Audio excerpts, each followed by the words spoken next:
Hey, good morning, everyone. It is George Couros here in Edmonton, Alberta. We are broadcasting IMMOOC episode live episode number 2. I am with Katie Martin. She'll be co-hosting with me today, and I am extremely excited to have Shawn Clark and Brady Venables. I don't know if I'm saying that right. I'm sure she'll correct me if I'm wrong. In the Hangout now with me. And we're just going to be talking about this episode. We're going to have an interview with them. And then Katie and I will actually talk about some of the concepts in part 1 of the book, The Innovator's Mindset. And then we're going to take some of your questions. Before we start, I just want to thank everybody for their blog posts. They have been absolutely amazing. Some of the videos that people are sharing, the reflections are absolutely amazing. I'm really excited about Shawn and Brady being part of this, not only because they're amazing educators, but they're also actively participating in the group as well. So I'm going to turn over to them. And Shawn and Brady, if you can just kind of introduce yourselves and tell us what you do, we would love to hear from you. Hi, good morning. I'm Shawn Clark. I'm Director of Curriculum and Instruction for schools. Love to hear from you. I'm there for 5 years, and I was a principal of a middle school for 11 years. And I'm Brady Venables, and I also work in Saluda County Schools as the district's instructional technology specialist. So I help coordinate effective use of technology from kindergarten to 12th grade in our 5 schools. And we're in South Carolina. I don't know if we said South Carolina. Great. Well, we are very excited to have you guys on the show and to share some of your experiences with us. So one of the big parts or the big ideas in part 1 is about taking risks and helping people to think about how to do things differently in their classrooms. So in your roles, how are you helping teachers take risks and convincing them or creating the environment for them to take risks in their practice? One mindset that we try to behave in is that leaders go first. So whenever we have the opportunity to provide a model lesson or try something out first before the teacher takes that risk, we do that. So for example, we recently did project-based learning where we taught a true PBL class for over 60 days to show the teachers in our district that we were willing to do it first and they could learn from our mistakes. And how we did that is 60 days is a long time to commit as working in the central office and the district level. Is we just put off everything else that we were supposed to do and made that priority. And that showed people that's what we're willing to do.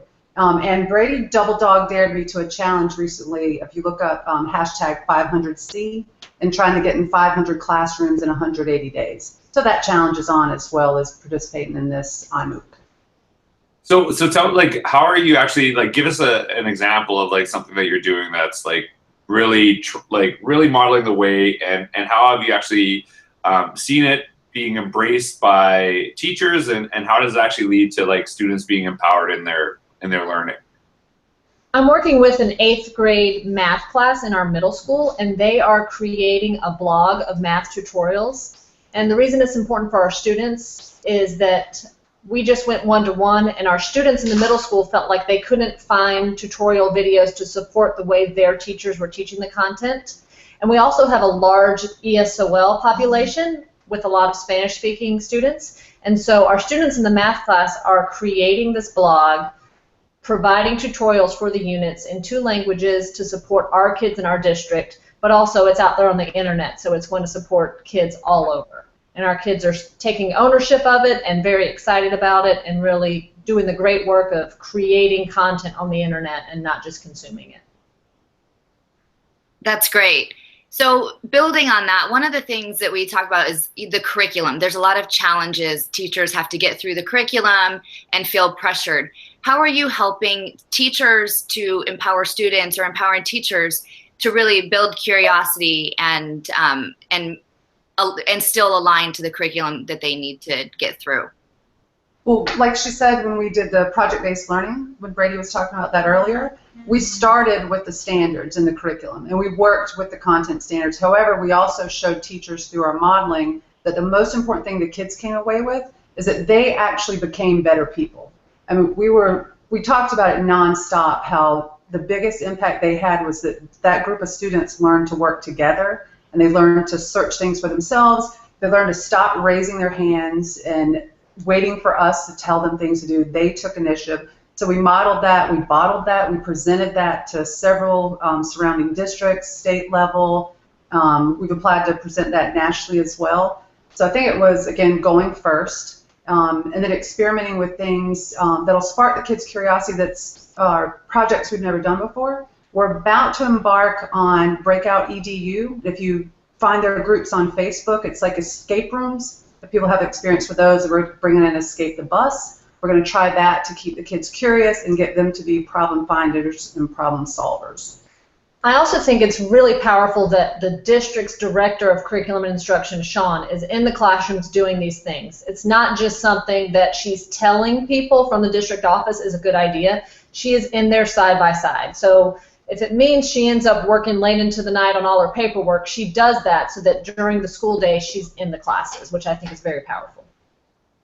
And when you talk about that, and I think this is a question that's come up several times, in people asking about IMMOOC and Innovators mindset.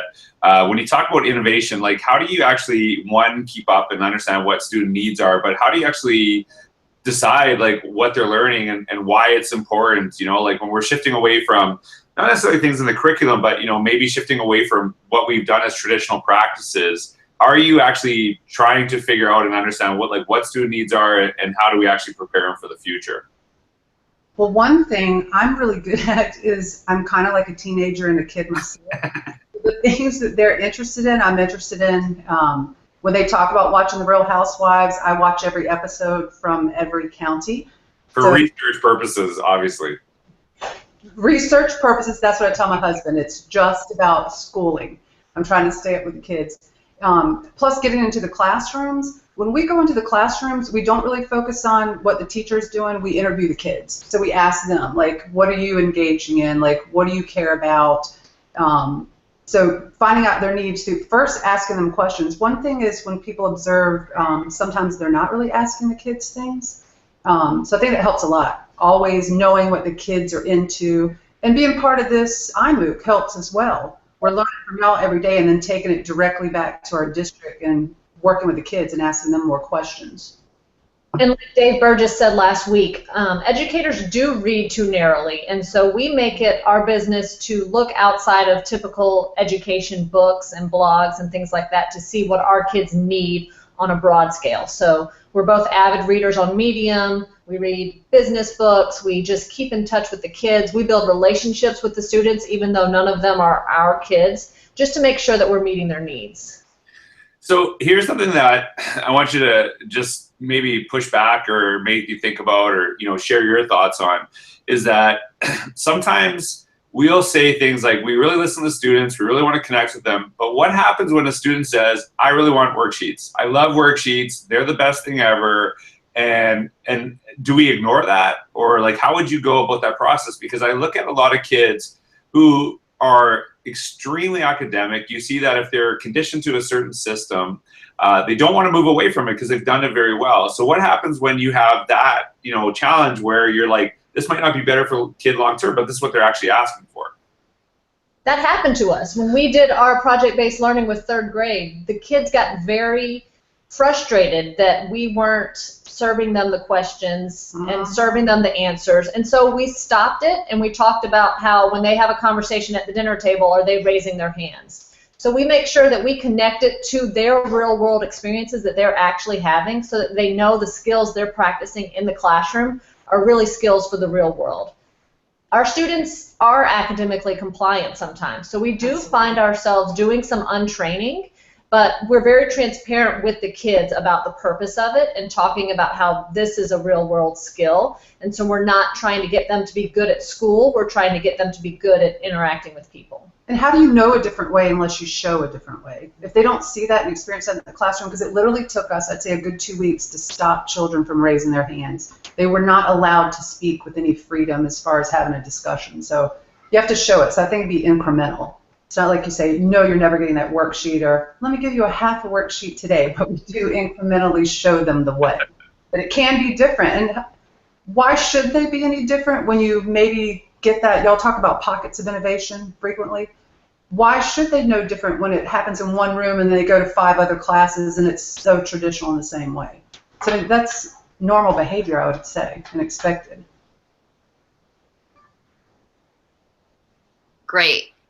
So one of the last questions is, you know, George talks a lot about if we want innovative students, we need innovative educators. You guys talked a little bit about your own reading and how you push your own thinking, but can you describe a little bit more how you lead as innovative educators to help model that for students and teachers? I think the first thing is that we're so lucky to have each other to hold each other accountable. We're super, now I don't want to say stubborn, but stubborn in the best way. So if I told her she needs to get in 500 classes this year, I will ask her regularly how many classes she got in and what did she do, and then I will say, and what changes are you going to make as Director of Curriculum Instruction based on what you saw? So to have that innovative idea in the district, it's very helpful to have another person that's walking that path with you who will question you and hold you accountable to what you say you're going to do. Yeah, she pretty much pushes me off the cliff on a daily basis. But in a good way, pushed me to be better. And our professional learning, because we are in charge of giving in our district, I'd say that's very innovative. We do a lot of Google Hangouts. We use a lot of video. As far as we video people, we learn from people on video. We use Swivel. I think we use a lot of innovative tools to make it where the PD is not the same. We make it optional in so many cases. It's not mandated professional learning. We try to, you know, think of would you want to be a student in your classroom, and we take it further. Would we want to be teachers receiving our PD? So we offer PD that is just like this with a Google Hangout, self-paced through Google Classroom, live one-on-one, and we offer lots of choices for our teachers, just like we would hope they would do for our students. We've taken a lot of risks too, sharing what we do through the blogging, which George did kind of kick off for us on Cinco de Mayo 2016. That's when we started. We have not gotten 100% positive feedback and support by putting ourselves out there, but we're still doing it. We're still taking the risk by sharing what we've learned and how we've failed, and that we still have so much more to learn. And I think that just from my interactions with you, I met Brady, I think about a year and a half ago, and Shawn just recently, and everything that I see you guys do is always in the best interest of kids. And sometimes, you know, sometimes adults struggle with that, you know, and not necessarily because they don't want to do what's best for kids or something like that, but they sometimes lose, you know, why we became an educator. Like when no one walks into education saying, man, I cannot wait to start testing kids. Like that's what I want to do, right? But somehow we get lost in some of the, you know, the minutia of education, and we kind of forget our purpose. So I really want to thank you guys for taking time to be here on the show. I know it's not that early for you. It's early for Katie and I because you're on the East Coast, but I know that you have a million things you could be doing today. Just can you tell us, like, where can we find you on Twitter, blogs, anywhere else, and just share that, please? That would be great. We blog together at venablesandclark.com. Hashtag Classroom Confessional. And we're on Twitter. I'm at Brady Venables. And I'm at Shawn B. Love. It's not being cute. That was my first married name, so I had to keep it. Yeah, so find us, connect with us. We are huge sharers. We love to share. What's good for our kids is good for all kids. So reach out to us. We will support anyone trying to teach children. And we Great. Thank you guys for sharing such great examples, and really appreciate your push as leaders, how you push each other and how you are really leading by getting into the classrooms and really trying things out and taking risks. So thanks for sharing, and we look forward to following up on your efforts in the classrooms. Thanks. Bye-bye. Bye. All right, we are moving into the next portion. We're gonna look at 5 different topics from the part 1 of the Innovators Mindset. And the first, so we'll take 3 minutes for each of the 5 prompts. And the first one, I'm gonna start off. George, you talk a lot about innovation, the Innovators Mindset. What does this mean? What is innovation in education? So give us some examples of what this means to you. Well, this is a conversation because you actually look at innovation, it comes up quite a bit in conversations. I think a lot of districts are moving towards the term innovation without actually being innovative. Like some districts, what they see as innovative is that they'll now have places where kids can walk in and store their phones so they don't actually use them, and that they see as an innovative practice. And so simply when I talk about the notion of innovation, we look at it as being new and better. And so what is crucial there, it's not one or the other. So if it's simply new and it's not better, it's actually not beneficial to our kids. So you actually see, like, for example, using a very simple thing like Google Forms. I know this is not like, rocket science, but actually giving kids an opportunity to, share ideas collaboratively. One teacher in Chicago, she had a form where she'd say, hey, if you have a problem, come talk to me, but if you don't feel comfortable, here's a Google form, and you can actually reach out this way. And so kids that maybe wouldn't feel comfortable talking, face to face, it actually is something that, they now have an opportunity to connect. So it's actually better opportunities for those kids. Yesterday I read a post though, and one of the things that was said was, it's new or better? And I absolutely disagree with that. It has to be better for it actually to be termed innovation.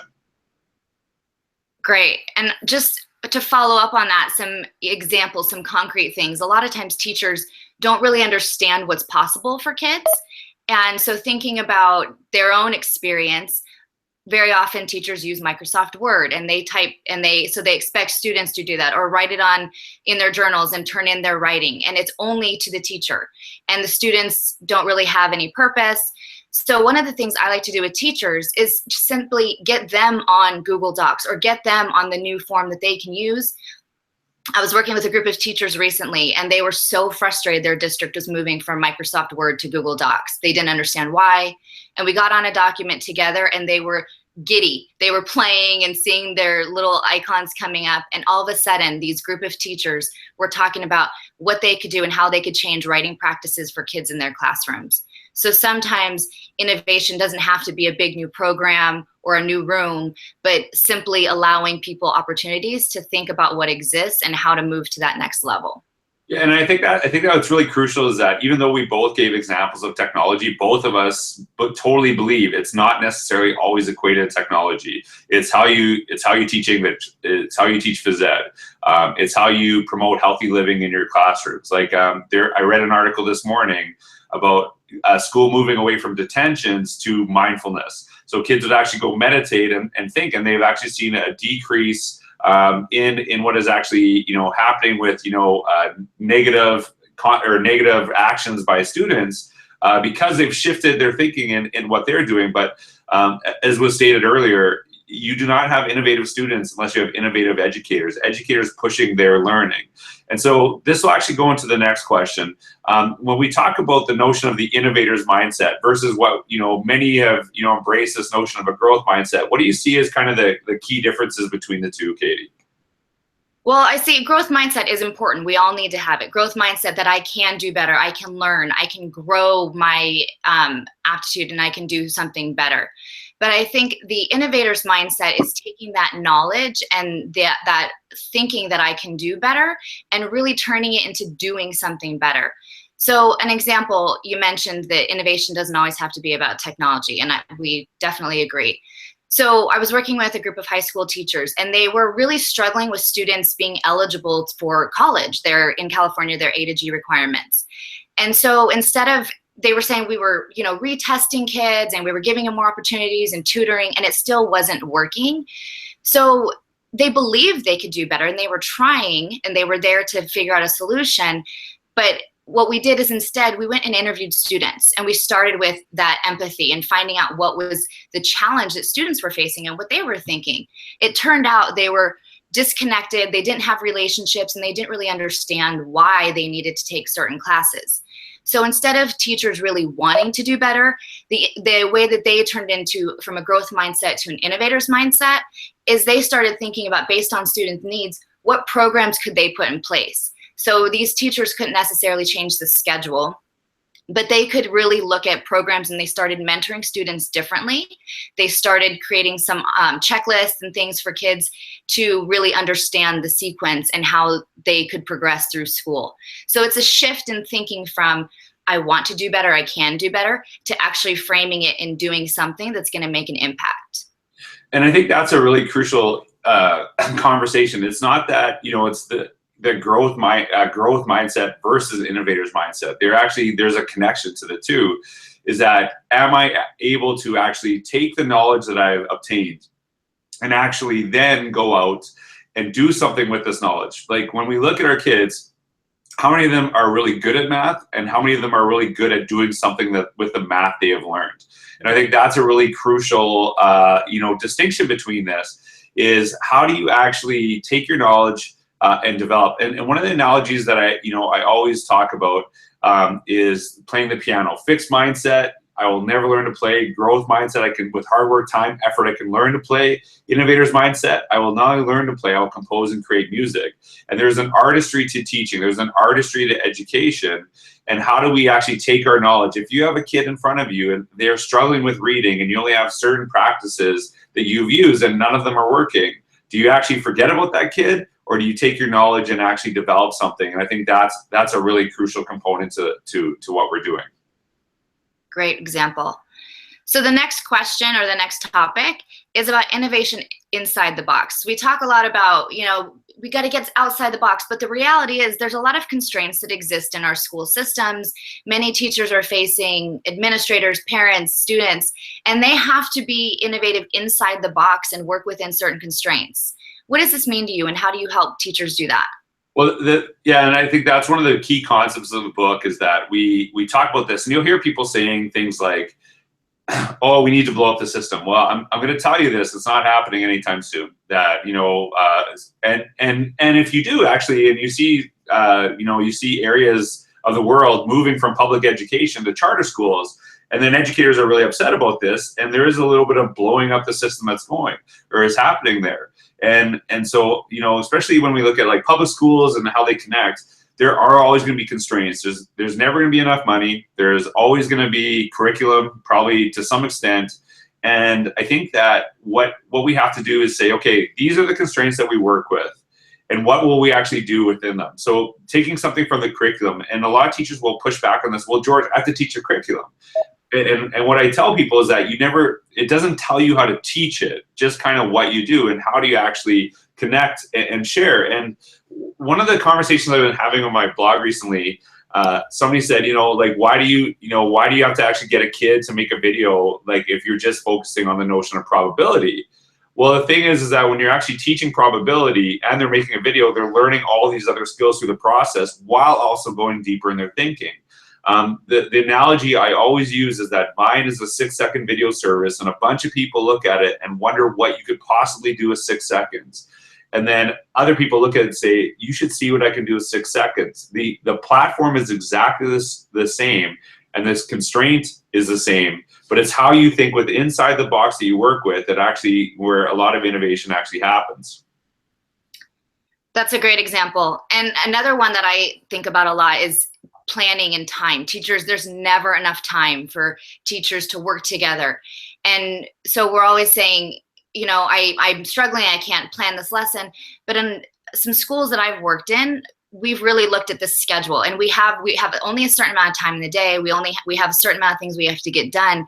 But thinking about how to reframe the schedule and use different people in the school or some different resources to think about how teachers can use time in the day to plan together.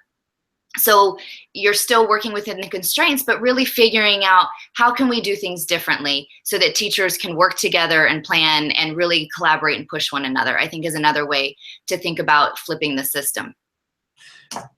So the next topic we're going to talk about is that in the book there is the 8 characteristics of the innovator's mindset. And if you were just to Google that, you'll find images, whether you have the book or not. And they are reflective, empathetic, problem finders and solvers, risk takers, networked, observant, creators, and resilient. And so, Katie, what's something that you see is maybe even lacking in education, something that we don't maybe do enough, something maybe personally that you're working on, of those characteristics that, are helping you really push this notion of the innovator's mindset in your own practice or in education as a whole? It's a great question. One of, I think, the big ones that I'm focusing on that just keeps popping up is the notion of being reflective. And I think this really is important at all levels. You know, a lot of times we're supporting teachers in professional learning, we're getting in the class, and so often we are so busy and we have so much to do that the first thing to get cut is the reflection. You know, we got to get through the content, or we got to make sure we're sharing this information, and we got to get through stuff that we don't take time to pause and think about what we're learning, what the impact is. So that's something that's really been a focus of mine, is making sure that in my own practice, I slow down to, think about what I'm doing. Blogging's been a big part of that. When it's open reflection and it's something you're sharing with other people, it holds you more accountable, and it makes you really think more about what you're doing and the impact. And I think something I've been thinking a lot about just in this last week, this notion of new and better, really thinking about, how do you know it's better? Are you asking the people that you're working with? Are you asking those you serve, and are you reflecting on your impact? Because we can't just assume it's better. We have to really understand and think about what that impact is to really see if it is better. So I think reflection comes into play in a lot of ways. And I think that to me is a huge one that, people are not spending enough time on, is this notion of reflection. Like, how are you actually making your own personal connections to the learning? I think that's where things have, really shifted for me. I know when I started blogging about 6 years ago, it really changed my thinking, because I purposely, spent time looking at the work that I was doing, trying to think about what I was doing, why I was doing it. And especially when you talk about that notion of open reflection, when anybody in the world can see it, you do think a lot deeper about it than, maybe writing in a journal to yourself. The other thing that I think, we have a really great opportunity to do, maybe in a different way because of technology, is the notion of empathy. When you actually understand other people's circumstances, you're seeing videos of people, that maybe you didn't have access to. You see different things. Do kids actually, feel something different when they see a video of someone going through an experience, or they just hear about it? And I think that, some of these narratives, some of these videos on YouTube, people actually sharing their experiences, it can actually develop a different way of, or different, feelings of empathy, because you're actually experiencing along, you're hearing different people's perspectives. Whereas we only read about them, we read the book and kind of just move on. You don't actually see the emotion behind it. You don't necessarily feel it. And I think that's something that, is really crucial. And so I know Katie will turn it over to the last question. All right. The final question is about risk-taking. I think a lot of people have been asking, how do you create this culture, and how do you promote opportunities for people to take risks? So tell us a little bit about your experience and what you're finding works best. Well, I think that this was a great, Brady and Shawn talked about this quite a bit. And I think it was a really powerful statement, how they're talking about how basically they're the ones jumping off first, right? It is easy to say to other people, take risks. But when you don't actually do it, and they don't see this. And I think what's really important is to kind of understand, when we talk about risk, we're not talking about like throwing kids off of, the top of a school and hoping nothing happens, right? I think when we talk about risk, is that we're really talking about moving away from, some of the traditional practices that we have. And sometimes traditional practices that we're comfortable with, that we know don't actually work, just because we're comfortable with them, right? And so I think that when we talk about risk, it's how you move away from, things that you've always done in the pursuit of doing something better. And you see this is that we kind of are, in many ways, risk averse in the culture. Like a lot of presidents, have been reelected, not necessarily because they've been comfortable, but because we're so nervous about, something new coming our way, even if it could be better or anything like that. And so there's a history of this in many facets of the world. And I think that, by modeling it, if I was to ask a teacher, what are the risks you are taking? They could list many. But if I asked their student, what are some of the risks your teacher is taking in their learning, they probably wouldn't know any. And I think that you have to openly reflect. I know that there's some places where they have glass rooms where students can actually watch when their teachers are learning and share things, or, sharing different learning. I think there's a lot of element of this. So I think it's really crucial that we not only do it, but we model it. That's a great point. And I think something that we need to really thinking about reflection, really understand, what do we think about when we were thinking about risk? What does that really mean? And what I mean by that is, a lot of times people will say, well, I'm not allowed to take risks. I have to do this. And I think breaking that down for people and saying, what is it that you're expected to do? What makes you think you have to do it that way? Sometimes the compliance is in our own heads. Sometimes it's something that we don't want to step out of our comfort zone, so we use that as an excuse. And so I find a lot of times just getting people to talk about what they think that they're supposed to do and comparing it to, sometimes I'll work with superintendents and they say, we're transforming learning and we're taking risks. And then I go to the teachers and they're saying, we're not allowed to do that. We have to do X, Y, and Z, or we have to implement these programs. So I think that having open conversations about what we expect can create that culture that allows people to feel like they can take risks and really push themselves to do it. Because I think that it's a combination of being scared and then we put it on someone else to say they're not letting me take a risk, rather than turning it on ourselves and saying, what should I be doing to make this situation better? And I think that what you said is so crucial, this notion of like openly discussing these conversations, because how many teachers still to this day, when we talk about innovation, we talk about creativity, when their principal walks in, they want their students to be quiet and actually, show compliance, right? Show compliance, that the teacher has control of every single situation, not because the principal is asking for that, but our perception is that what is a principal might be looking for. I actually, like a little confession here. I remember actually when I first started teaching, telling my students ahead of time, the principal's coming today, you better be good. And I remember actually saying that, you better listen, put your hands up when you have a question. And it was like we would have to kind of hold it for a little while, for like 15, 20 minutes, while the principal was in there, and then we could just go back to doing what we were doing before. Because in my head, the perception was it has to be total compliance, right? So thanks, Katie, for the discussion. And we are going to actually take some of the questions. You can actually, there's a tab on the IMMOOC.org site for your questions, so you can submit them. And we might read yours on the podcast. So we will start with Sarah, and her Twitter handle is @SarahHTANZ. Sarah is spelled with an H. And she is in Tanzania, UK. And she asked the question, is there a secret to coming up with new, original, and creative ideas? You have any thoughts on that, Katie?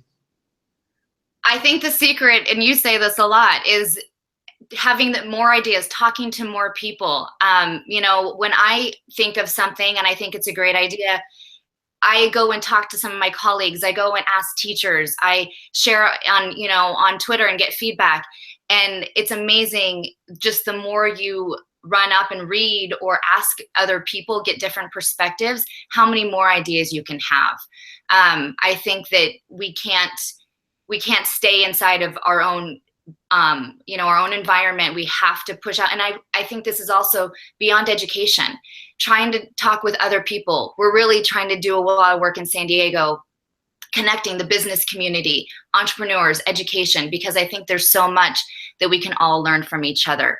So it's stepping out of what you do daily to run up against as many ideas and perspectives as you can.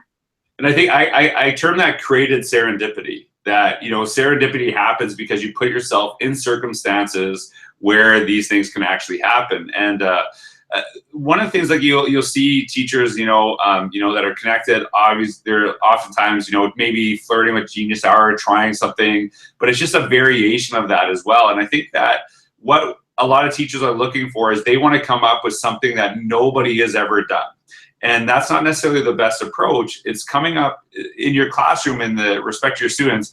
It's actually taking some of the ideas that you might see and actually reshifting them to your kids, because nobody knows them better. And I think that's a really crucial component, is how do you actually reshape reshape to meet the needs of your students. It doesn't have to be new. So when I talk about the notion of innovation, the idea of new and better, new can be either invention or iteration. I think that's a very crucial component, is that, the first iPhone was invention and innovation, and the newest one, maybe some people would disagree with me, there's still innovation happening, but it's an iteration. And so I think that's a really crucial component. So the next question is from Shanna Bomiller. I don't know if I'm saying that right. SBUMILLER on Twitter. And she said, her question is, what are suggestions for getting the parent community involved and excited about shifting traditional school mindsets to new mindsets of what education and school could be for their children? So how do you actually get your parents to, parents and schools to actually start to embrace some of these ideas that we're talking about? That's a fabulous question. And for me, as a parent and as an educator, this is something that I'm really struggling with, and not wrestling with how to talk to my peers, how to talk to my the community. And I think ultimately, what we have to do is get people to talk about what they want for kids. That you can't disagree with, I don't want my kids to be really good at worksheets. I want my kids, and I know that a lot of my neighbors want our kids to be creative. They want them to be able to persevere and all those things we want for kids, but they want them to be able to be happy and successful too. And so I think that that's something that we really need to have those conversations. And then when I talk to people, so like, if we want kids to be engaged in school and empowered to really figure out things on their own, what does the school environment have to look like? And I think always focusing back on maybe the way we went to school isn't necessarily the right way. Yes, we survived, but was that the best thing for us to be compliant and to move through school in a certain way? So ultimately, I think just like everything else, it's about having conversations. It's about really communicating what we want for kids and then thinking about what opportunities exist to move into that direction. And I think it's really, it's just a good conversation we need to keep having. And I think that if you really want parents involved, and I tweeted this just, I think, the other day, and this is something we did at our school when I was principal. We actually actively invited parents to our professional learning days so that they could not only see what we were talking about and what we were trying to do with our kids, but they could actually experience it. And I think when you actually have parents involved in that way, you want them to walk away and say, oh my God, this is so much better than when I was a kid. Whereas it's a concept that they've never heard of. And a lot of parents, like you might actually say something like, hey, we're gonna start using Twitter in the classroom in 2016. And they think you're nuts because, oh my God, nobody's using Twitter in the classroom. Like, why would you do this? Why are you like subjecting our kids to whatever? Yet you see schools doing this since 2008, right? Doing this. And I think that when you start showing people and actually getting them experience, those parents now become advocates for you. They become the ones going out in the community and saying, you know what, I was at this professional learning opportunity with these teachers, excuse me, and it was absolutely amazing. And this is what I want for my kids. Because you can say all you want, well, every parent is an expert. They believe they're an expert on school, because they all went to school, and we kind of like, mock that a little bit, but give them a different experience. Give them a different experience. At least open up that opportunity so that parents can talk from this experience. And while you're at it, invite some kids, because there's a different accountability and there's a different expectation when the kids are actually sitting in those spaces and learning alongside those teachers. Why wouldn't we invite them to those days? And so the last question we'll take. Oh, sorry, Katie, please jump in. I just want to jump in on that because I think there's one topic that really can highlight that point is homework. We kind of tend to associate homework with rigor. And so a lot of times parents are saying, I want homework for my kids. Some parents are, or teachers assume that the parents want homework. And so the teachers are giving homework. The teachers are telling me, I don't want to give homework because I don't even look at it. I don't have time for it. I can't really assess what they're doing at home. Parents are telling me, oh, we got to go back to school. I don't want to get in the routine of homework. And we have so much going on with the kids. Yet no one's having these conversations together. We're starting to, but I think there's a lot of misinformation and misunderstanding of expectations. And I think that we need to do more about really deciding what it is that we want and making sure that our policies and practices align. Because if we were really open about what we're doing and why we're doing it, and I think homework, again, we're doing it because we've always done it in a lot of cases, especially in elementary school, regardless of the research and things that are coming out saying that it's not making a difference. We do it because we think it's an expectation of the other party. So the more we can be transparent about our thoughts and what's working and what's not, I think the better we can all move forward together. And I think that's like, I wish I would have, been on time. I've never as a teacher given homework to my students because I wanted them to be kids, right? So I'm not going to give them a bunch of, and I've taught at the elementary and secondary level. Maybe I could have wrote a letter that would have went viral years ago, but Twitter didn't exist when I first started teaching. The last question we'll take is actually from Dawn. She's in Toronto, Canada. Her Twitter handle is at DAUGHNLEGROW. And so she talks about, her question is kind of focused, like, do we talk about innovation more at the elementary level, or does this tend to lose steam at the secondary level where we're much more, content focused maybe, and maybe, more specific? So what are your thoughts on that, Katie? More compliance mandates in high school that make it challenging. But I think if you go back to this notion of innovating inside the box, there are a lot of great examples of schools and educators that are really doing a really good job of meeting the needs of their students. But it's really easy to rest on, my kids have to go through and do AP and they have to meet these requirements, and that's a reality.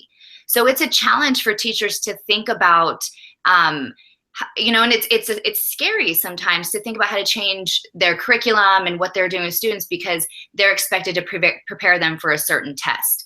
But I have seen examples of some schools that are really pushing that cognitive load, like we talked about last week, onto the students and taking opportunities to really dive into inquiry projects and allowing those students who go home and research and find things out on their own and are learners beyond school and are really creating those opportunities in the classroom for students to connect what they need to learn and take it beyond the classroom.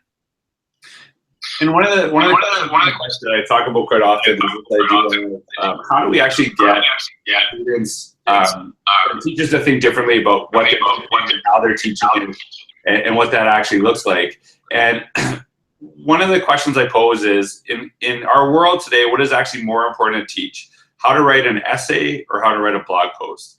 And immediately people assume that my answer is a blog post, which it isn't. There's elements of both that are extremely crucial to teach. The reason why I ask the question is because it is meant to make you think. It is meant to make you think about the practice, what you are actually doing in your classroom.